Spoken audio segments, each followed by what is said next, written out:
Welcome to Season 2 of Test Those Breasts podcast. I am your host, Jamie Vaughn. I am really excited to continue this journey and mission into 2024 to help shorten the overwhelming learning curve for those who are newly diagnosed or yet to be diagnosed with breast cancer.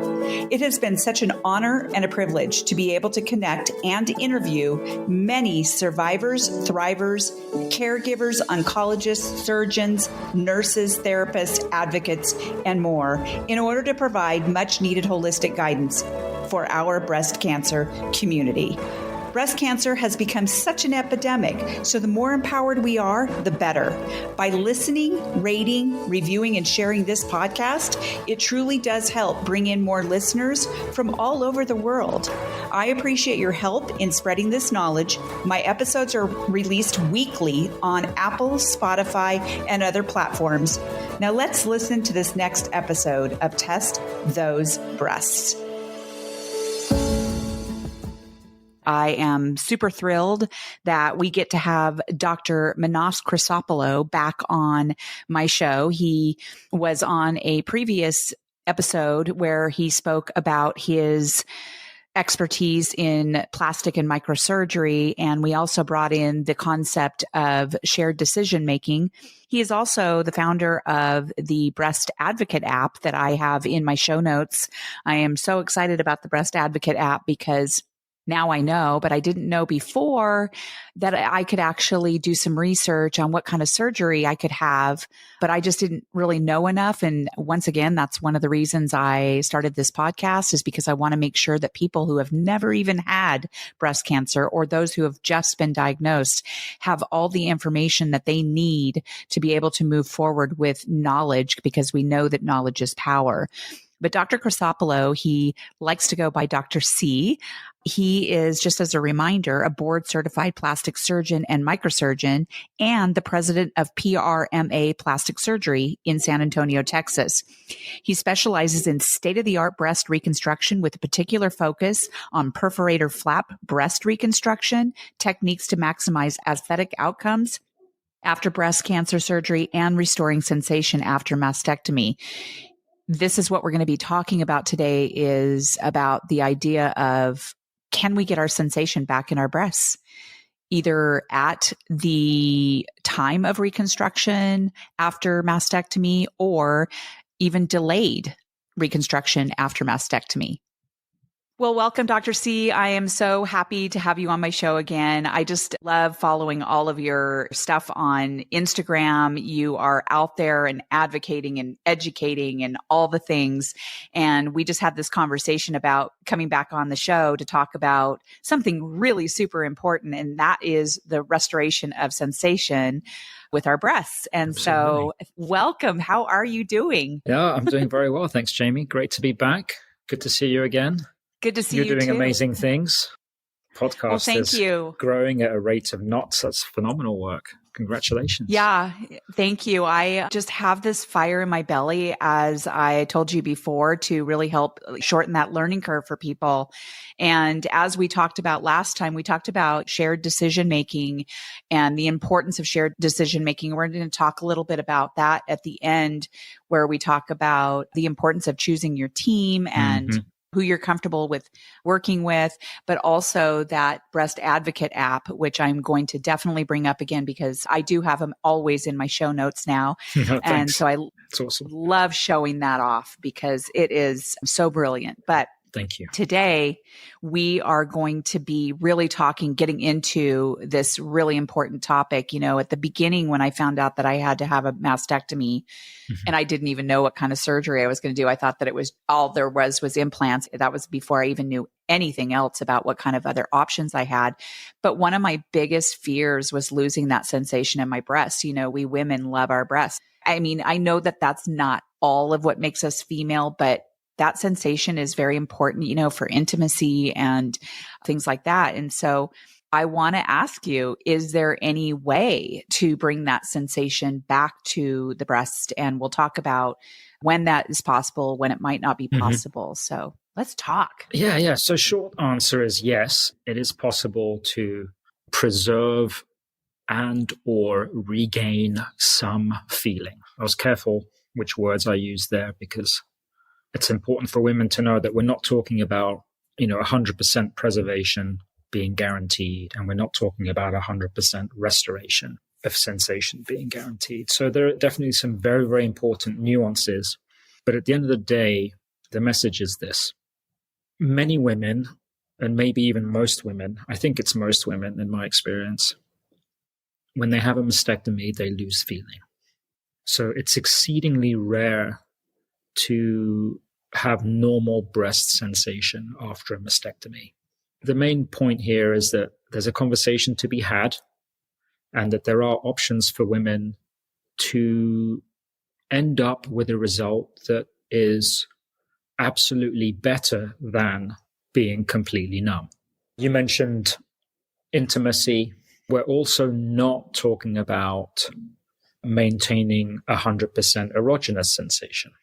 Some women have some erogenous sensation, but most women do not. I'm painting a dark picture here, telling you of all the things it isn't. But at the end of the day, I have yet to meet a woman who would turn down this option because she's not going to have 100% what Mother Nature gave her. So the ability to feel a touch, the ability to feel a hug, the ability to know that you're being touched during intimacy, even though it's not necessarily erogenous, or it usually isn't.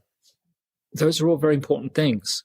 The knowledge that you won't unknowingly burn yourself because the skin over your breast now has protective sensation. That's a big deal in and of itself. Thankfully, it's becoming less frequent, but we still see it. We see women come from other practices with full thickness skin loss, with full thickness burn injuries to their breasts after they've had mastectomies and reconstruction, because they may have some achiness or they'll have some sort of pain or discomfort. Someone will tell them, oh, why don't you put a hot compress on your breast? That really helps. And so they'll do something like, this happens a lot, but they'll get maybe a face washcloth or something, and they'll put it in some water, and then they'll pop it in the microwave so that it's nice and hot, and then they'll put it straight on their breast without testing how hot it really is. And then because they don't have any feeling after the mastectomy, the skin basically gets burned. We've had women come to our practice with their implants basically exposed because of this full thickness skin loss from the burn injury, from putting something hot on the breast and the patient not realizing how hot it was. So first point is, for any woman who's had breast reconstruction or a mastectomy without breast reconstruction for that matter, because it's not the breast reconstruction that makes you numb, right? It's the mastectomy that cuts the nerves. So even if you've chosen to go flat or have aesthetic flat closure, you still experience the same numbness, right? It's not just for reconstructed ladies. But if you're ever going to put anything warm on your chest, for heaven's sake, please test it out on a normal part of your body first. So the forearm, the skin over the inner part of your forearm, just beneath the elbow area, that skin is pretty sensitive and pretty thin. So if you can tolerate that, if you can tolerate heat on that part of your body, then it's probably safe to put it on your breast. I've never even thought about that. Yeah, but it happens. It happens all the time. It's really unfortunate. So there's another opportunity there to educate. Yes, whether you've had breast reconstruction or not, it's another important point. It's the mastectomy that leads to numbness. It's not the breast reconstruction. There was an article in the New York Times, I think it was January of 2017, if I'm not mistaken. And it was about numbness. But the tone of the article, I took issue with. It was great because it got people talking. But the tone of the article was a little bit unfortunate because it kind of blamed the breast reconstruction for the numbness, which is just factually wrong. It was fair enough to highlight that back then, most breast reconstructions didn't reconstruct nerves that provide feeling. That's a fair point because that was the reality for most practices anyway. But I remember going to breast cancer conference the following Tuesday morning. I received a barrage of really kind of very, it's quite aggressive questioning from our breast surgeons. It's like, did you see this article in the New York Times? What are you telling your patients about them being numb? I said, what am I telling my patients? What are you guys telling your patients? Because it's the same patient. It's your operation that's causing the numbness. Oh. It's my challenge to restore the sensation. But the fact that they're numb, the initial shortcoming is not ours. It's the mastectomy. Right. That makes sense to me. It's like, that's why even if you go flat without breast reconstruction, that's why you have the same resulting numbness. It's the mastectomy that cuts nerves, right?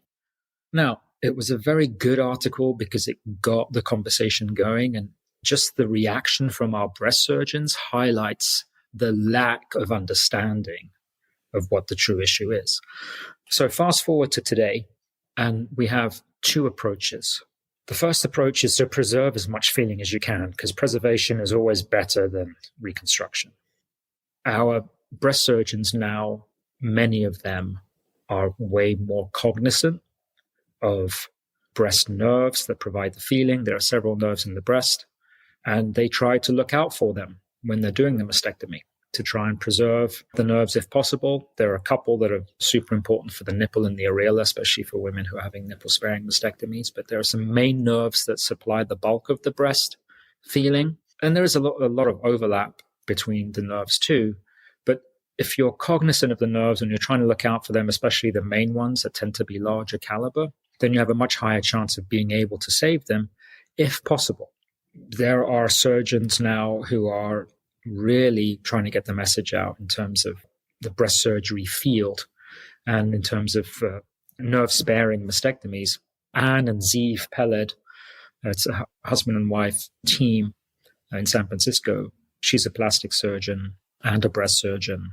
Zeev is a nerve surgeon, and they've done a phenomenal job advocating for patients and for getting the word out about nerve-sparing mastectomies. So if you haven't interviewed I was going to say Anne Peled yet, I strongly recommend you give her a buzz. They're both lovely. They're phenomenal people, as well as wonderful surgeons. So massive plug for their work and what they've been doing. Yeah, for sure. Anne is wonderful, so hit her up. And she's very much been pushing not just nerve-sparing mastectomies within her breast surgery niche and within the societies for breast surgery that are out there, but she and her husband are also getting the word out about nerve reconstruction. So is her husband the reconstructive surgeon? Well, they both do it. They both do? Yeah, they both do it. But are they both microsurgeons? I know that's like the big buzzword. Like, we need to know if they're microsurgeons and that they've done tons of these. I know you've taught me a lot about that. The other surgeons that I have interviewed, Dr. Potter and Dr. Cabling, like, it's so important to know what their experience they have. Yeah, for sure. Absolutely. Irrespective of the procedure, you definitely want to research and find someone who does a lot of whatever it is that you're seeking or whatever it is that you need, irrespective of surgical specialty or any medical specialty for that matter. Right. But anyway, nerve-sparing mastectomies are a thing. That's something to discuss with the breast surgeon, okay? Because, again, having sensation after breast reconstruction, the plastic surgeon is only half the team. The breast surgeon determines how much feeling you could preserve by preserving those nerves. If your breast surgeon doesn't offer nerve sparing, you should ask why. We'll go into the reasons why people don't do things later on. But listen, sensation is super important. And any feeling beats being completely numb. You've got to have the right conversation, and you've got to be willing to have the right conversation with your healthcare team. And there are some reasons why you can't preserve the nerve sometimes. Sometimes you don't have the right anatomy. The nerves come out of the chest wall and they travel in the breast tissue. And a lot of them travel in the subcutaneous fatty tissue just beneath the breast gland. It is possible to preserve some of the nerves. Now, a lot of the nerves dive into the breast tissue. And so as you're removing the breast tissue, you end up cutting the nerves, even if you're trying to preserve them. Even if your breast surgeon is trying their hardest, it's not always possible. you also don't want your breast surgeon to leave a bunch of breast tissue behind just because they're prioritizing your feeling. You got to get the right operation. And with the mastectomy, you've got to remove anything that looks and feels like breast tissue should come out. Now, no mastectomy is 100% complete. So what does that mean? It means that there's always some breast tissue left behind, which is why women who have mastectomies and then go on to have MRIs, often you'll see some breast tissue on the MRI, and then women will freak out and say, oh my God, my surgeon didn't remove all my breast tissue. Well, they removed everything that looked and felt like breast tissue, and sometimes there's some breast tissue for most women. It's not like a hard-boiled egg where you've got the egg yolk in the middle and there's obvious demarcation between the egg yolk and the egg white, in a hard-boiled egg. The vast majority of women are not like that. In most women, the breast tissue kind of spiders out. It's got tentacles, and it kind of spiders out and extends out between the fat, and it's impossible to get every single breast cell. Anyway, even if you're trying to preserve all these nerves, a lot of the time you can't because of the patient's anatomy. Then there's also, in a patient who's got cancer, the tumor can sometimes be in a location where you can't preserve the main nerves, right? So you got to get the cancer out. There are a bunch of reasons why, even if you find a breast surgeon who knows about nerve-sparing mastectomies and is willing to do it, there are several reasons why you are still likely going to experience patchy numbness, even if you have some feeling, right? It's very common in women who have nerve-sparing mastectomies where they have areas of fairly good sensation, then they've got areas of a little bit of sensation, then they've still got a numb spot, and then it's kind of patchy. It's not uniform. That's me. Right. Yeah. But again, that's better than a completely numb breast. Those are the reasons why, even with a nerve-sparing approach, you can't be guaranteed to wake up and have full feeling, right? So you've got to have appropriate expectations. Then, as far as what we do as reconstructive surgeons, once our breast surgeons are done with a mastectomy, we'll take a look. We'll see if we feel the nerves are intact or if they're not. And if we see a nerve has been cut, and if it's a main nerve to the nipple and the areola or a main nerve to the rest of the breast, there's some very specific ones that we look for on the inner part of the breast, near the breastbone, the sternum, and then some nerves on the outer lower part and over the side of the breast too.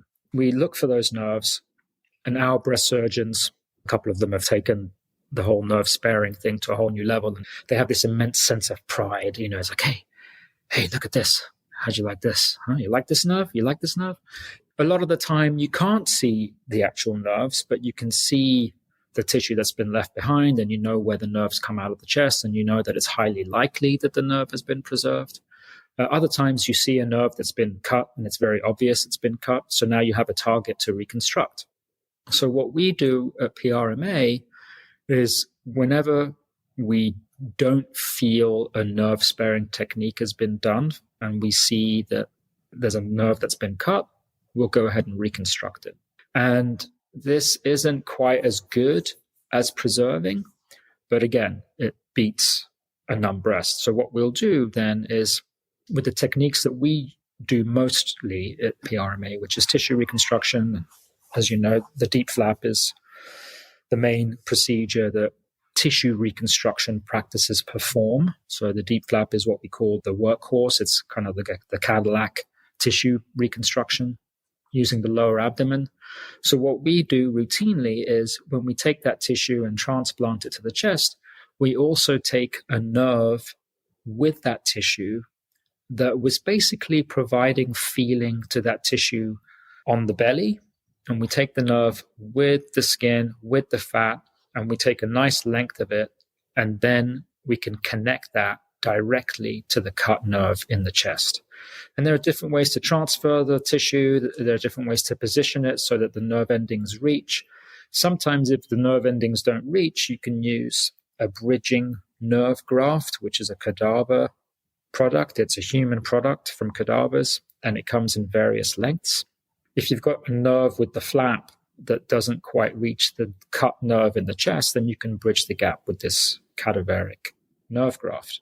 In our practice, we don't use nerve grafts very often. We like the product very much, When we do use the nerve graft, we use a product called Axogen, which we think is a great product. Just the only reason we don't use it on every case is because we don't need to, because we do things in a way where we can connect the nerve endings directly, and we just don't need to use that. The reconstruction technique, though, needs to be different when you're doing implants, right? Because when you're doing an implant reconstruction, implants come out of a box, whether it's a direct implant, you're putting in the permanent implant. If you're doing a tissue expander reconstruction, it's a staged approach. But obviously, neither one of those man-made devices have a nerve. So what do you connect? That's where the nerve graft is super helpful, because then you can use the nerve graft. If you see a cut nerve, you use the nerve graft and connect one end of the nerve graft to the cut nerve in the chest, and then the other end of the nerve graft you can connect to a stump of the nerve under the nipple areolar complex.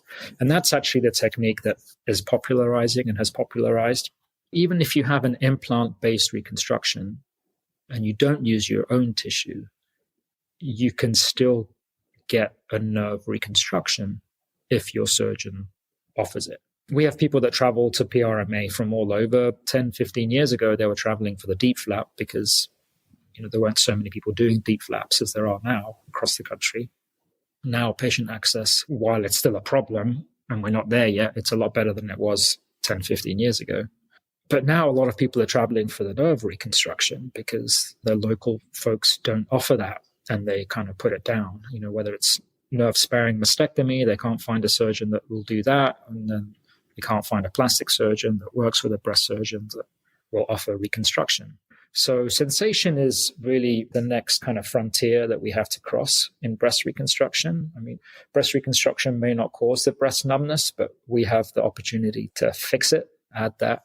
And really, it's very obvious and it's well overdue, especially if you have a holistic approach to breast reconstruction, which we should all have. It does really address the remaining aspect of restoring function. We haven't been doing a good job of addressing.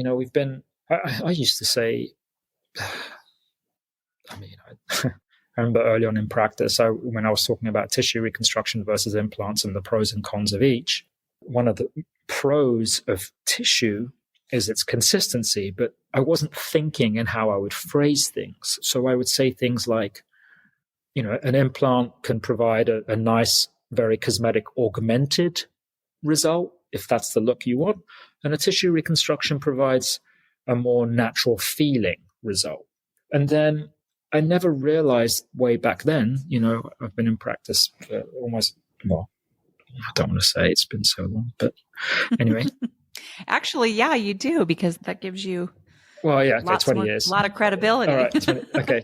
But back then, when I would say, if you use your own tissue, it feels more natural, I didn't think of the implications that the patient was hearing. And so, because ultimately, who does it feel more natural to? It feels more natural to me when I examine you as your physician. It feels more natural to your partner, but you many times don't feel anything. So what I meant was the consistency of the breast is more natural. But when you use the word feels, that means different things to different people. So you have to be very careful. But now fast forward, actually, we've been doing nerve reconstruction. We started doing nerve reconstruction early 2000s, I think, in practice. That's been many, many, many years. We've been part of a multi-center trial. One of the reasons why some surgeons, or many surgeons still to this day, refuse to even buy into the concept is because they say, well, it just doesn't work, which isn't true. It does work. If you choose to not offer something because we can't guarantee 100% preservation and 100% restoration compared to Mother Nature, then I can't help you, right? If that's what you need. But there are no, what we call the morbidity, in other words, the risk of complications is so low. There really are no risks associated with the procedure. It adds a little bit of time, especially once you're over the learning curve. It's negligible in terms of OR time. So it's not like, oh my God, you're under anesthesia now for so much longer because of this nerve reconstruction. That's false. So it's worth a shot. I mean, it's at least... Well, why wouldn't you? I mean, for me, it's like, okay, It's not 100%. Okay, it's not 100%. So what? It's better than nothing. And actually, it's a whole lot better than nothing. It's a whole lot better than the alternative. It's not even just a little bit. Because as I said, I haven't met a single woman yet who we've done a nerve reconstruction on or a nerve sparing and who has feeling that regrets having feeling. Have you? Have you met anyone who regrets having feeling after breast reconstruction? I have not. Okay. Yeah. And there's been a lot of conversation out there about sensation. And so, I mean, most of the conversations that I have, people don't know necessarily about that option. Yeah, I think the only regret I've come across is women wishing their surgeons would have mentioned it or offered it. Yeah. There's still a lot of unanswered stuff, a lot of unanswered questions, a lot of things we don't know. Is using a nerve graft better than not using a nerve graft? Should we be using a nerve graft in everyone? The data doesn't suggest that, but we don't know for sure. What we know is that whether you use a nerve graft or not, reconstructing the nerves leads to better feeling compared to not reconstructing the nerves. And it also provides faster return of feeling compared to not reconstructing the nerves. We also know that if you don't do a nerve reconstruction, some women will regain some feeling on their own, regardless. That's another reason why some surgeons say, refuse to do it or refuse to consider it or explore it, because they say, oh, well, I've had women that have some feeling. Anyway, it comes back. So, well, no, that's true. Some women do regain some feeling even without a formal nerve reconstruction, because if you're doing a tissue reconstruction, cut nerves continue to grow back into the tissue that you've transferred. And at some point, you may get some feeling back. It's absolutely correct. So there's also a hope that even if you haven't had formal nerve reconstruction, and especially if you've had a tissue reconstruction, you may still get some feeling back, especially if it's been less than 2 years, right?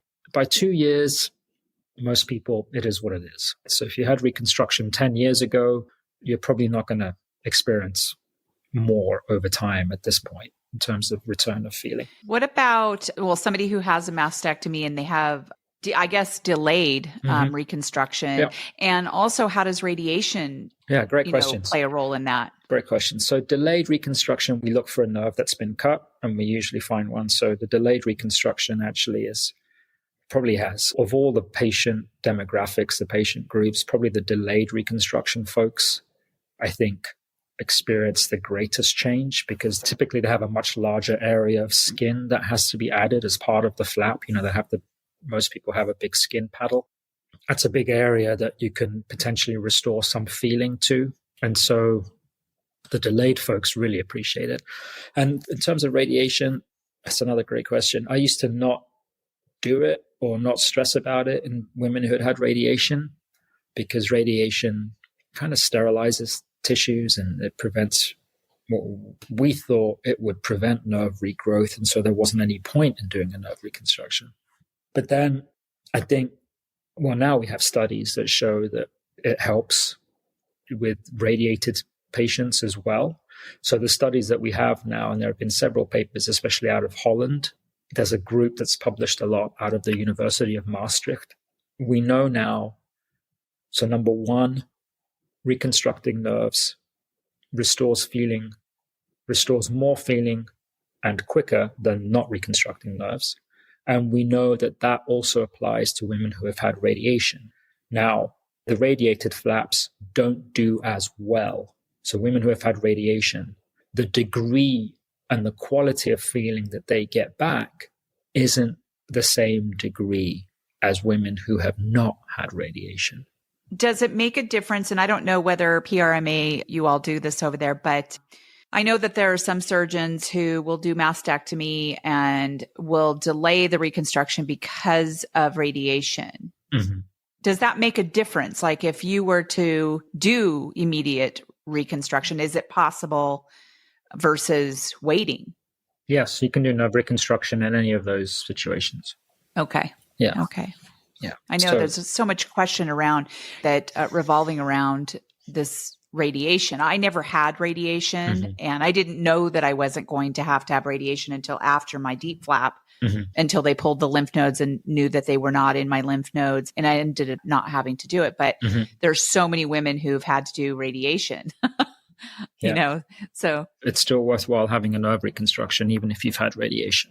Okay. If you had a mastectomy and then you had post-mastectomy radiation, and then you go and you have your DIEP flap, you should absolutely consider it. Okay. Because it's an option. Questions we need to add to our list of questions that we ask these team, right? We want to include, do you do sensation restoration and what does that look like? Yep. These are questions that we need to add to the list for sure. Yeah. So both for your breast surgeon, if you're having an immediate, if you haven't had the mastectomy yet, the breast surgeon, because you want to do a nerve preserving if possible. Yeah. From the plastic surgery team, whether they do it. Yeah, for sure. Now that we know that really the nerves go away because of the mastectomy, and if the surgeon does perform that preservation after mastectomy, what if they do that and then the reconstruction person comes in? Can it sort of be a doubled up opportunity there? Yeah, that's what I'm saying. Yeah. That's exactly right. Okay. If the breast surgeon does a nerve sparing and then the plastic surgeon looks at the nerves and they look intact, then there's nothing to reconstruct. You're not going to want to cut a nerve just to say you've reconstructed it. That's unethical. Okay. So we have patients traveling to us now for this. Actually, not just now. It's been many, many years. And there are women that travel to us for nerve reconstruction and they don't even get a nerve reconstruction because they get nerve sparing. But you can't guarantee that they're even going to get the nerve sparing technique until the mastectomy's been done and you can see what their anatomy is like, see how the surgery went, see what your breast surgeon has done. And there's communication during the surgery. The other issue is that even if you see the nerves and they look like they're intact as they travel into the mastectomy skin, you don't know what happens to that nerve as it branches and as it travels throughout the skin. So it may have still been cut somewhere else. But that doesn't really matter because if your breast surgeon has tried to spare the nerves, you're going to end up with way more feeling than someone who prioritizes how much tissue they leave behind. There are some surgeons that say, a good mastectomy, you should have 8 millimeters of tissue. Well, that depends on the patient's anatomy. It depends on the patient's BMI, how much fatty tissue they have under the skin.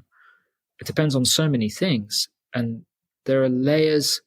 A quality mastectomy and someone who's got a super low BMI, that tissue is going to be very thin that's left behind because that lady doesn't have much fat. And a lady who's got a much higher BMI, she should have much thicker mastectomy flaps left behind, mastectomy skin left behind, because she's a bigger lady. And you've got a BMI of 35 versus a BMI of 18, you have a different thickness of adipose tissue, of fatty tissue. The fatty tissue layer underneath the skin is different in those two individuals.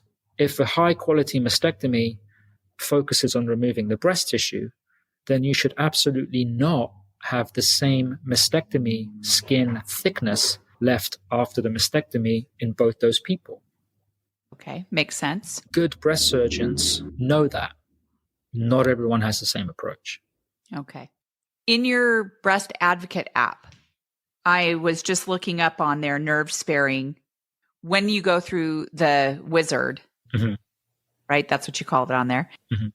Are there options on there? Because I didn't see that. Are there options on there that you can answer to educate, make people aware of what to ask and to even know that's even possible? In the wizard's just a question, right? It's like, how important is breastfeeding to you? Or I can't remember the question we asked, but it's just a question. So the education is in the knowledge center. So in there, okay. And then actually the articles that we have in there, I think Anne actually wrote one of the articles on the sensation. There is free inferior. There's a flap harvest with sparing of. Yeah, I'm just looking at some of the resources in here. I'll have to look for that because that's not something I was even looking for at the time. I do remember asking something about nerve sparing, and one of the breast surgeons said that's not even possible.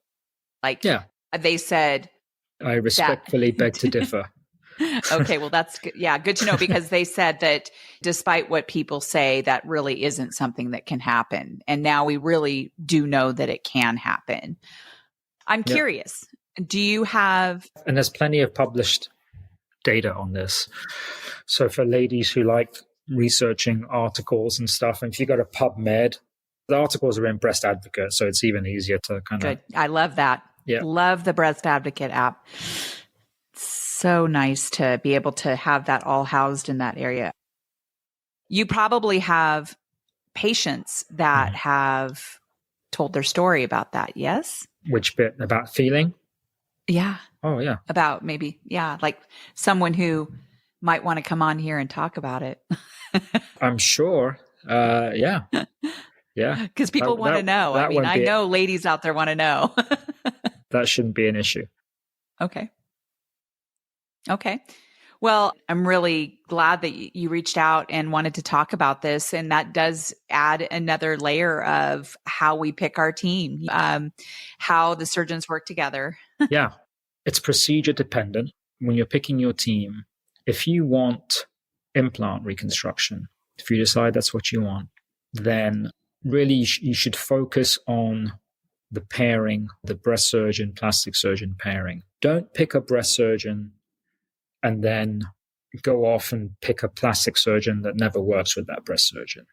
You should always pick a pairing, because you should pick a plastic surgeon that works with a specific breast surgeon more often than not, and vice versa, because you have an understanding between those two individuals. That's very important in terms of your outcome. The level of trust that needs to happen between the cancer surgeon and the reconstructive surgeon, it's got to be a known relationship, and it's got to be the flow to the procedure and the decision-making process and the respect to each party's importance in the decision-making, where to put the incision, the nerves, what's the follow-up reconstructive surgery going to look like if it's going to be more than one stage, all these things.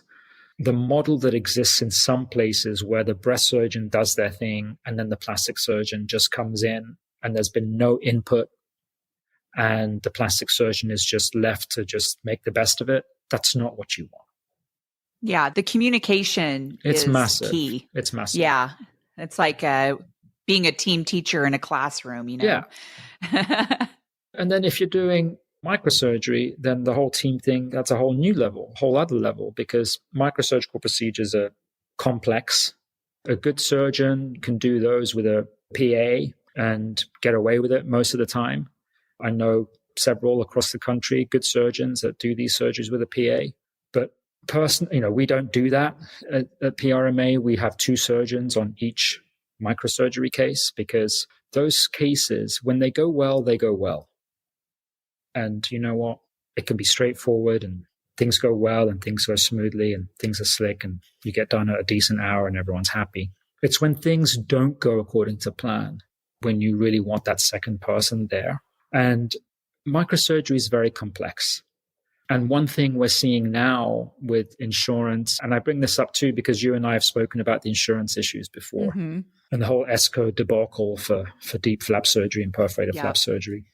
And what's interesting now is that insurance companies are actually turning down the co-surgeon, the second surgeon. So now there's this push for surgeons to do more and more on their own, which is the next battle we're going to be facing, because that's not pro-patient. That's not patient first. That's not advocating for the patient. That is cutting corners.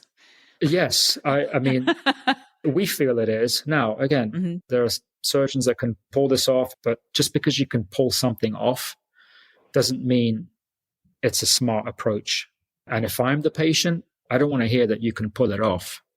I want to hear that you have 2 microsurgeons on my case.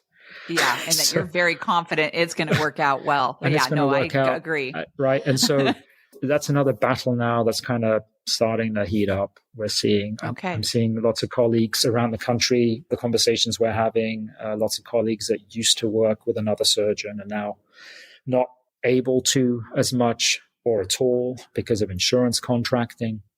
So this is one of the reasons, like, we have a lot of conversations in our support groups about insurance. And yeah, I really wanted to go to PRMA, but I couldn't because my insurance wouldn't approve it, or wherever you're deciding to go. So it's really frustrating because, I feel like people should be able to go wherever they want to go to get their surgery according to the surgeons that they've got maybe talked to. And so it's very frustrating. So my question is how do we help? How can we leave something maybe in the show notes that we can get out to patients and patient advocates?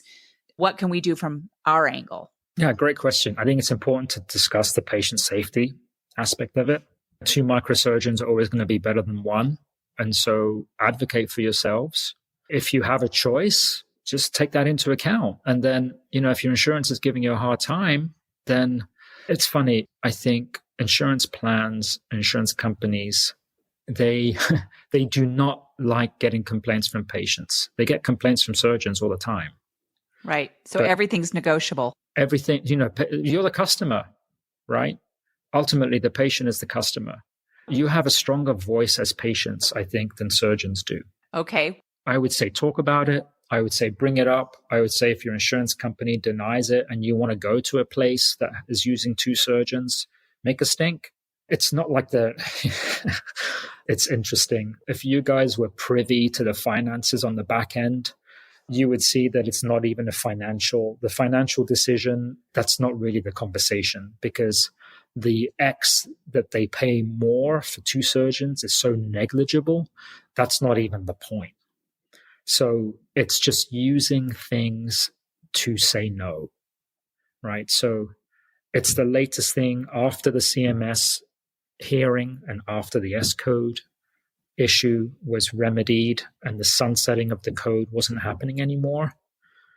And I think you and I discussed about winning the battle and losing the war.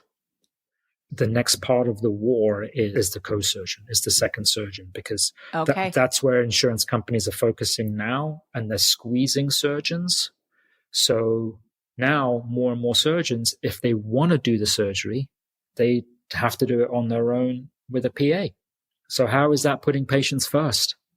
Yeah. We can dress it up all we like, but ultimately, how can one microsurgeon ever be better for the patient than 2 microsurgeons for such a complex procedure? Makes no sense. Well, and I think that insurance companies don't even quite get, they don't see that side of it. They just see the bottom line, right? Yeah, they do. And they don't, the data's out there, it's published, 2-surgeon model is the gold standard. It's been that way. That's not a new revelation, right? That's standard of care. So I think get the word out. And patients should use their voices because it's very powerful. Okay. Well, I'll be keeping my eyes open on that and just keeping a close eye on what's going on and listening to what's going on and continuing to follow you. I really like that you are a very reflective surgeon. You look back and you think about things that you've said to patients, and you're clearly an empathetic surgeon. And that's why I really like you. And I've learned a lot from you. And I'm glad to know that you actually can restore sensation, not necessarily 100%, but it's worth a shot. And if that's really important to people, which it is to a lot of us, then we know the right questions to ask. We also know the right way to advocate for ourselves with insurance companies, using our voice and making a stink and talking about things that aren't PC too. I always like it's important, I think. And so with that, I really appreciate your being here and talking to us about that today. I will be in San Antonio. I think I sent you a message. It just so happens that I will be there in March because I'm a public board member for social workers here in Reno and in Nevada. And my new board member training is there in San Antonio, and I've never been there. So I'm going to be coming into town. I don't know if you're going to be there, but I'd love to be able to stop by and, see PRMA and meet you in person if it works out. Sure. Yeah, let's do that. And you can tour the facilities and take a look at our new place, Landmark Hospital. So, I would love that. Yeah, that would be great. Show you around. We are having a girls trip, some girls that I've never even met before. I've known them for a long time because of the breast cancer, but I've never met them in person. I've met one of them in person when I had my last surgery. And we're making a girls' trip to Perky Girls to get our nipple tattoos next July. I thought, why not just make a girls' trip out of it? So we're all going to be coming to San Antonio in July to get that done. So, it's not. Why not have those silver linings out there, right? Oh, yeah. Plenty of worse places to visit. San Antonio's lovely. July's pretty hot. Well, that's what I heard. It's pretty hot. Yeah. July will be pretty hot, but that's okay. Yeah, well, a bunch of us hot girls will be there. So anyway, okay. Well, I appreciate your time and your energy that you put into patient advocacy. And, I'll see you on Instagram. And to my audience, I have all of Dr. Chrysopoulo's Instagram, and I think I have your LinkedIn in there and your website and the Breast Advocate app, of course, and your Linktree and all of the things. So I hope you have an amazing rest of your day and week. And thank you. Do you have anything else to say before we leave? I just appreciate you creating this platform. I appreciate you keeping it real. That's super important. Anyone can look up stuff online about procedures and stuff, but I appreciate how what you're doing allows people to learn about topics that relate to them. So congratulations and thank you. That's all I have to say. Yeah. Thank you for saying so. I really appreciate your saying that, and that you see that I do like to keep it real, and because that's really truly the only way to be. So, well, thank you very much. And to my audience, I will see you next time on the next episode of Test Those Breasts. Bye for now. Friends, thank you so much for listening to this episode of Test Those Breasts. I hope you got some great, much needed information that will help you with your journey. As always, I am open to guests to add value to my show, and I'm also open to being a guest on other podcasts where I can add value. So please reach out if you'd like to collaborate. My contact information is in the show notes. And as a reminder, rating, reviewing, and sharing this podcast will truly help build a bigger audience all over the world. I thank you for your efforts. I look forward to sharing my next episode of Test Those Breasts.